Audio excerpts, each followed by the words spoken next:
বগুড়ায় নির্মাণের ২ বছরের মধ্যেই যমুনার ভাঙনে বিলীন মুজিববর্ষের দেয়া ৩১টি ঘর, হুমকিতে আরও ১৩৮টি ঘর। অভিযোগ, স্থানীয়দের আপত্তির পরও যমুনা নদীর জনবসতিহীন চরাঞ্চলের ঘরগুলো নির্মাণ করে উপজেলা প্রশাসন। ঢালাইয়ের সেরা প্রিমিয়ার সিমেন্ট। মাত্র বছর দুয়েক আগে পেয়েছিলেন পাকা ঘর, কিন্তু মিনি বেগমের সে সুখ সইল না বেশি দিন। ১৫ বছর আগে হারিয়েছেন স্বামী, তারপর ৪ দফা ঘর ভেসে গেছে যমুনার ভাঙনে। সর্বশেষ ২০২২ সালে মুজিববর্ষের পাকা ঘর পেয়েছিলেন বিরামের পাঁচগাছি চরে, কিন্তু মাত্র ২ বছরের ব্যবধানে সেই ঘরও যমুনার ভাঙনে বিলীন হওয়ার পথে।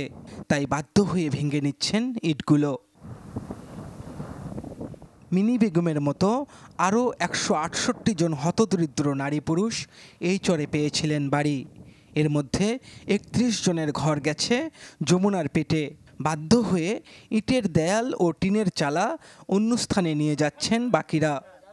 ৯ বার ভাঙ্গা হইলো, এখন ওই ডিপ চরত যাওয়ার চাইছি। বাবা, আমার মাথার উপর মানুষ নেই, কোনো ইয়ে নেই।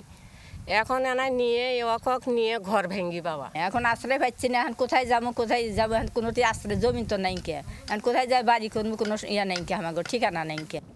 অভিযোগ, স্থানীয়দের আপত্তির পরও বগুড়ার সারিয়াকান্দির যমুনা নদীর জনবসতিহীন বালুচরে মুজিববর্ষের সরকারি ৬৯টি পাকা ঘর নির্মাণ করে উপজেলা প্রশাসন।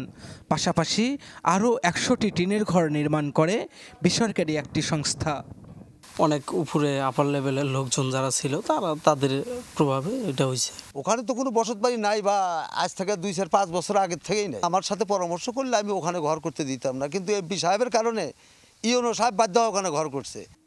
উপজেলা নির্বাহী কর্মকর্তা বলেন, ঘর নির্মাণের স্থান সঠিক হয়নি।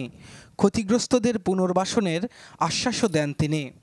চট ডিজাইনের ঘরের প্রস্তাব করেছি। চট ডিজাইনের ঘরের মাধ্যমে আমরা যদি তাদেরকে পুনর্বাসন করতে পারি এবং নদী যদি আবারও ভাঙনের শিকার হয়, তখন তারা তাদের সেই টিনের ঘরটি সেখান থেকে সরিয়ে অন্য জায়গায় স্থানান্তর করতে পারবে। মুজিববর্ষ উপলক্ষে বিরামের পাঁচগাছিতে এসব ঘর নির্মাণে খরচ হয়েছিল ৫ কোটি টাকার বেশি। ফরহাদুজ্জামান শাহী, চ্যানেল 24, বগুড়া।